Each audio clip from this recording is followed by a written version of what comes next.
కూడా నమస్కారం. నిన్న నేను కృష్ణా కాలేజ్ ఫౌండేషన్ వేస్తున్న కార్యక్రమంలో నేను అక్కడ అరేంజ్ చేసినటువంటి వేదిక మీద మాట్లాడుతూ 400 కోట్ల రూపాయలు ఒక కాలేజ్ కోసం ఒక కంపెనీ నుంచి నేను మంజూరీ చేసి నన్ను అడిగితే వరంగల్ చరిత్రలో మీరు చూస్తే ఎక్కడా కూడా ఇప్పటి వరకు అన్ని కోట్ల రూపాయలతోటి సిఎస్ఆర్ ఫండ్స్ తెచ్చి ఒక గవర్నమెంట్ బిల్డింగ్, స్కూల్ బిల్డింగ్ పిల్లల కోసము కట్టించినటువంటి సందర్భం లేదు. ఆ విధంగా నేను 400 కోట్ల రూపాయలు ఒక కంపెనీ నుంచి సిఎస్ఆర్ ఫండ్స్ శాంక్షన్ చేయించి అక్కడ ఫౌండేషన్ వేస్తున్న సందర్భంలో నేను వేదిక మీద మాట్లాడుతూ జనరల్గా ఇటువంటి ఫైల్స్ దగ్గరకు వచ్చినప్పుడు కొంతమంది మంత్రులు డబ్బులు తీసుకుని ఫైల్స్ క్లియర్ చేసే ఆలోచనతో ఉంటారు. కానీ నేను ఆ విధంగా కాకుండా నాకు డెవలప్మెంట్ కావాలి అని చెప్పి కోరడం జరిగింది అని చెప్పాను. నేను చెప్పింది జస్ట్ మంత్రులు అని చెప్పాను. అది కాంగ్రెస్ మంత్రులా టీఆర్ఎస్ మంత్రులా అని కూడా చెప్పలేదు. దాన్ని ఈరోజు బీఆర్ఎస్ పెయిడ్ యూట్యూబ్ ఛానల్స్ కానీ ట్రోలర్స్ కానీ ఎవరైతే ఉన్నారో గుమ్మడికాయ దొంగంటే భుజాలు తడుపుకున్నట్టుగా వాళ్ళ పరిపాలనలో వాళ్ళకు అలవాటు ఆ విధంగా వాళ్ళు కాళేశ్వరంలో పర్సంటేజీలు తీసుకున్నారు, మేడిగడ్డలో పర్సంటేజీలు తీసుకున్నారు, మిషన్ భగీరథలో పర్సంటేజీలు తీసుకున్నారు.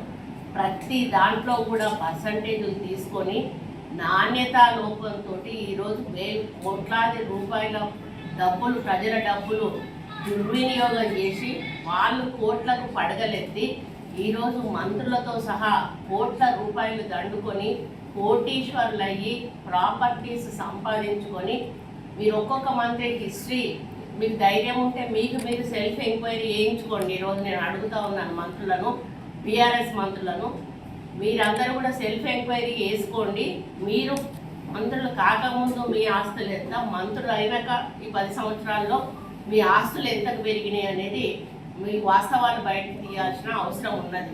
ఈరోజు కాంగ్రెస్ ప్రభుత్వం వచ్చినాక ఎక్కడ కూడా చిన్న అవినీతి జరగకుండా ఈరోజు మా పేషీలో పిఏలను మేము అపాయింట్ చేసుకున్నా కూడా మా ముఖ్యమంత్రి గారు ఇంటెలిజెన్స్ రిపోర్ట్ తెప్పించుకున్న తర్వాతనే మాకు పర్మిషన్ ఇవ్వడం జరుగుతూ ఉంది.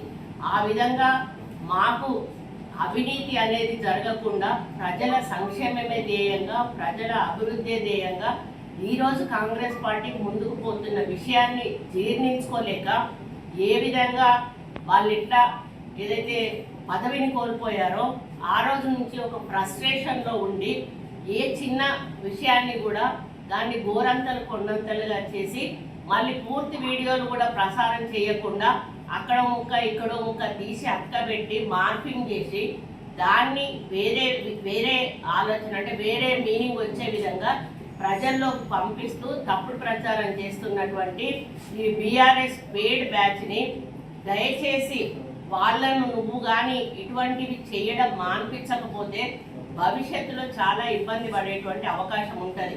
ఎందుకంటే ఈరోజు మేము కోట్లాది రూపాయలు ప్రజలకు ఖర్చు పెట్టి ఒక్క రూపాయి కూడా డబ్బులు వాళ్ళ నుంచి ఆశించకుండా ఈరోజు మీరు చూస్తూ ఉన్నారు.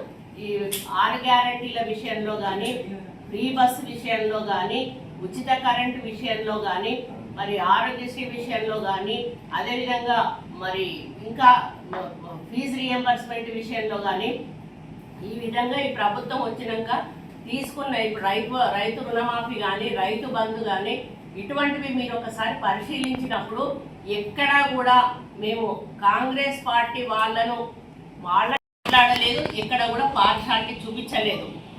అందరికీ కూడా అందాలి అనేటువంటి ఒక లక్ష్యంతో నిరుపేదలకు ఈరోజు ఇస్తున్న ఇందిరమ్మ ఇండ్లు కూడా మా ముఖ్యమంత్రి గారు పదే చెప్తా ఉన్నారు, మా హౌసింగ్ మినిస్టర్ గారు కూడా పదే చెప్తా ఉన్నారు. అర్హులైన నిరుపేదలకు మాత్రమే ఇండ్లు దక్కాలి.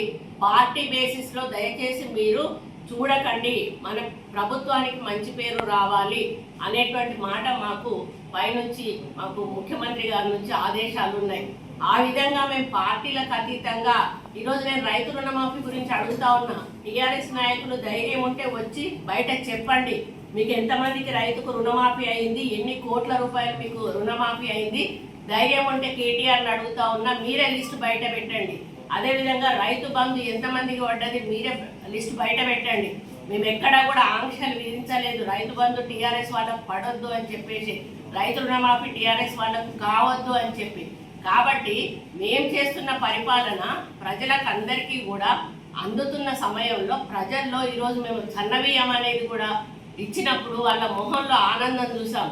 ఈరోజు స్కూళ్ళల్లో పిల్లలకి మెస్ ఛార్జీలు, కాస్మెటిక్ ఛార్జెస్ పెంచినప్పుడు మటన్ పెడుతున్నాం, చికెన్ పెడుతున్నాం, వాళ్ళతో పాటు వెళ్ళి మేము భోజనం కూడా చేస్తున్న సందర్భంలో పిల్లల తల్లులు చాలా హ్యాపీగా ఉంటా ఉన్నారు.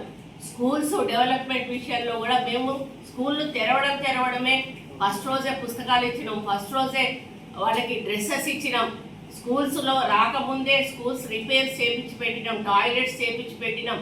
అదేవిధంగా మహిళలను ఈరోజు ముందుకు తీసుకొచ్చి మహిళా శక్తి క్యాంటీన్లు పెట్టి వాళ్ళ ద్వారానే కొనుగోలు కేంద్రాలను పెట్టి ఈ విధంగా మహిళలను కూడా ఇంప్రూవ్ ఎంకరేజ్ చేస్తూ ఉన్నాం. ఈరోజు మేము జాబ్ మేళాలు పెట్టి యువకులకు జాబ్స్ ఇప్పిస్తూ ఉన్నాం. యువ వికాసం పెట్టి ఈరోజు వాళ్లకు 60,000 మందికి దాదాపుగా యువ వికాసం కింద మేము లోన్లు ఇప్పించే కార్యక్రమం చేస్తూ ఉన్నాం. వీటన్నిటిలో మేము ఎక్కడన్నా టీఆర్ఎస్ వాళ్ళని పక్కన పెట్టండి, కాంగ్రెస్ వాళ్ళను చెయ్యండి అని చెప్పి మేము అడుగుతా ఉన్నామా? ఎందుకు అడుగుతున్నా అంటే ఇప్పటికీ కూడా మన సెక్రటేరియట్లో చాలా వరకు సెక్రటేరియట్ మొత్తం కూడా చెడగొట్టిపోయిన వాళ్ళు, చెడగొట్టిపోయి ఈరోజు మేము ఏదైనా మాట్లాడాలన్నా కూడా కొన్ని చోట్ల మాట్లాడలేనటువంటి పరిస్థితి ఉంది. ఇప్పుడు సెక్రటేరియట్ స్టాఫ్ కూడా చాలా చెడగొట్టిపోయిన వాళ్ళు. ఇప్పుడు వాళ్ళు ఏమంటారు, వాళ్ళు చేసింది వాళ్ళు మా మీద రుద్దే ప్రయత్నం చేస్తూ ఉన్నారు. మీరు పర్సంటేజ్లు తీసుకున్నారు, మీరు పర్సంటేజ్లు లేని పనులు చేయలేదు, మీరు సెలెక్టెడ్ ఫైల్స్ను మాత్రమే మీరు తీసుకొచ్చి మీరు సంతకాలు పెట్టారు. ఈరోజు నేను ఒక్కటే అడుగుతా ఉన్నా, మీరున్నప్పుడు ఏసీబీ కేసులో ఫైల్స్ ఏమన్నా ఒకటన్నా క్లియర్ చేశారా? చాలా వందల ఫైల్స్ పెండింగ్ ఉన్నాయి. దానికి రూల్ రెగ్యులేషన్ ఉంటుంది. ఒక 6 నెలల తర్వాత వాళ్ళని రీఇన్స్టేట్ చేయాలి. అటువంటివి వాళ్ళకి అవసరం లేదు. ఎందుకంటే వాళ్ళకి డబ్బులు వచ్చే, పర్సంటేజ్లు వచ్చే పెద్ద పెద్ద పనులను తీసుకొని ఈరోజు కోట్ల రూపాయలు వాళ్ళు దండుకొని ఈరోజు కోటీశ్వర్లై, నేను ఒక చిన్న మాట, అది నేను జనరల్గా వాడినటువంటి మాటను దాన్ని కాంగ్రెస్ వాళ్ళకి ఆపాదిస్తున్నాను. నేను కాంగ్రెస్ మంత్రులు అనేటువంటి మాట ఎక్కడ కూడా మాట్లాడు, జనరల్గా మంత్రులు అనేటువంటి మాట మాట్లాడినా, అందరూ అని కూడా మాట్లాడలేదు, జనరల్గా మంత్రులు అని మాట్లాడిన దాన్ని ఎవరి ఆలోచనను బట్టి వాళ్ళు దాన్ని అర్థం తీసుకోవచ్చు. అంటే ఇక్కడ టీఆర్ఎస్ వాళ్ళ మైండ్ను బట్టి వాళ్ళు దాన్ని అర్థం చేసుకొని నేనేదో తప్పు మాట్లాడినా, మా మంత్రులు అవినీతి చేస్తూ ఉన్నారు అనే పద్ధతిలో నేను మాట్లాడినా అని చెప్పి ట్రోలింగ్ చేయడం చాలా బాధాకరం. వెంటనే దాన్ని ఆపాల్సిన అవసరం ఉన్నది. లేకపోతే నేను సైబర్ క్రైమ్ వాళ్ళకి తప్పకుండా నేను కంప్లైంట్ ఇస్తాను. ఇది మీకు ఎట్లంటే తొండముదిరి ఊసర వెళ్ళి అయినట్టుగా ఈ టీఆర్ఎస్ ట్రోల్స్ ఏవైతే ఉన్నాయో, టీఆర్ఎస్ పేడ్ బ్యాచ్ ఏదైతే ఉందో వాళ్ళు మరీ దారుణంగా, కనీసం వాళ్ళు మనుషుల పశువులా కూడా అర్థం కానటువంటి పరిస్థితి. హిట్ టీవీ యాప్, ఇందులో short news, live news, entertainment shows, movies, digital magazines తో పాటు మీ జిల్లా వార్తలను కూడా ఫ్రీగా చూడొచ్చు.